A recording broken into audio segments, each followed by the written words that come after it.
Hey road trippers, today we're looking at the MooseJaw Comfort Truss 8. The reason I'm showing you this is that MooseJaw was a brand that Walmart bought apparently and tried to do their own stuff with them, and they turned out to be junk. But MooseJaw's products were still legit good products. They had 11 stores, and they recently sold to Dick's Sporting Goods. I think those 11 stores are being closed out. But these are available at Walmart right now, and this is a 8-person tent for $200.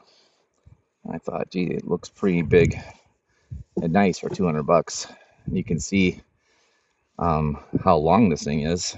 There's a little small vestibule on this side of the tent, and then you get what, 3, 6, 9, 12, 15, almost 18 feet of tent here.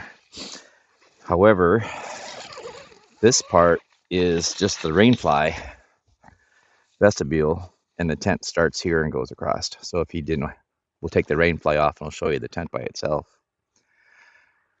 And what I like about the rainfly is it does go to the ground at the vestibule side, as well as the near the ground on the tent side. And so if you're cold weather camping, you can put a heater in there, and I bet you that whole thing would heat up really nice. There is one vent on the front that allows, if you're using LP heat, you want to make sure you have a way to vent it, and then use your carbon monoxide sensor. Make sure you have a portable one that actually gives you the number, so you don't kill yourself. I've done this for years, and I can't even remember a time that I actually had carbon monoxide even register on the pen, but I'm always trying to keep it low, what we need.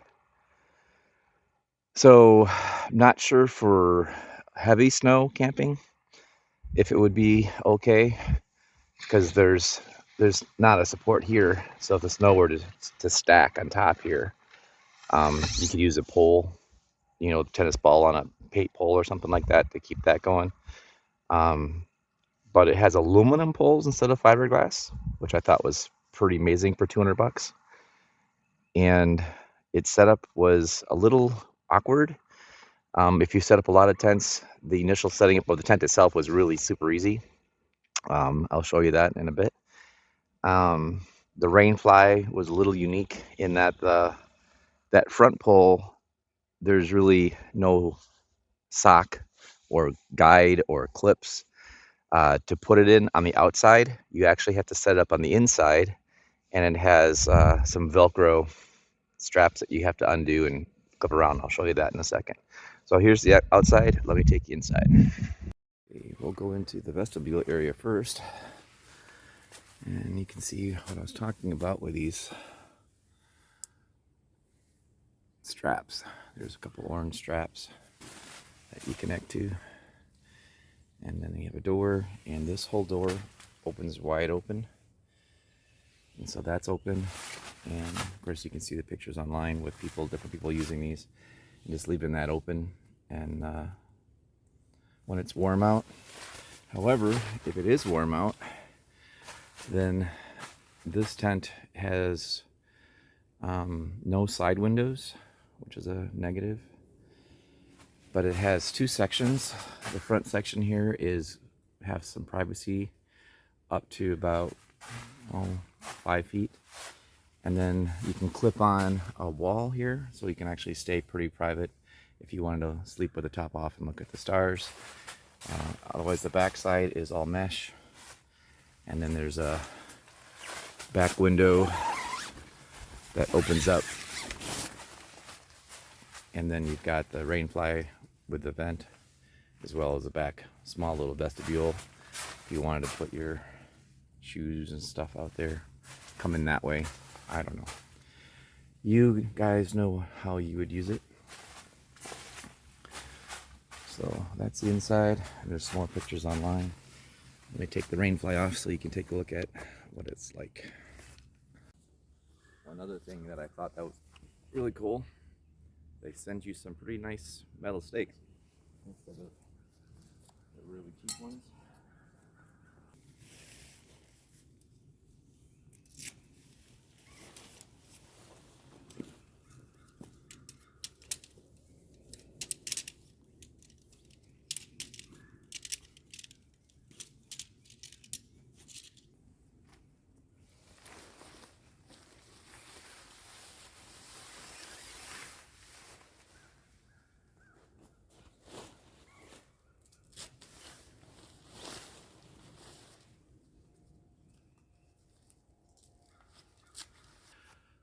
So on the either side of the tent, you'll see these three little pockets. The rainfly, you have to do those Velcro straps on both of those to secure it, so that when you use the, people say guide wires, or I just call them tie downs,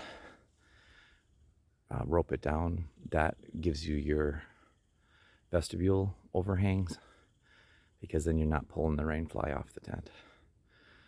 So you can see, pretty intuitive in that you have a black pole going into the black socket, and then through the blue sock, silver pole through silver, and red through red. So pretty much skip instructions on that one for setup. But the setup is inside the carry bag. And so this, I think, for a family, it says 8-person. Obviously you could do whatever you needed. 2 queens would fit just fine, one in each section. But what I've seen is parents take, one section, put a queen in there, and then the kids can have the queen and maybe another twin, or you could do, you know how it works, guys. You've camped before, that's why you're watching this. So for $200, I haven't seen a better constructed tent for that price, with aluminum poles, rainfly. That was the hardest thing, was just like, well, get all those little Velcro straps. And I really don't like that. But how was he going to do it? You'd have to do some sort of clip, which you can usually do, just like these clips here. But when you're trying to go through fabric, you have to use the Velcro, and you really need to put those in to get her done right. But there you go. So I don't know if we're gonna keep it, because we already have so many tents that we've tried out. The last one we tried was an REI, about the same type of design. A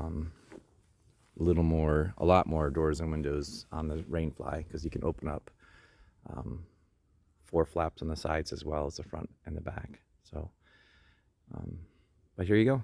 Thanks for watching. Please subscribe to the channel. Of course, I gotta say that, because you do.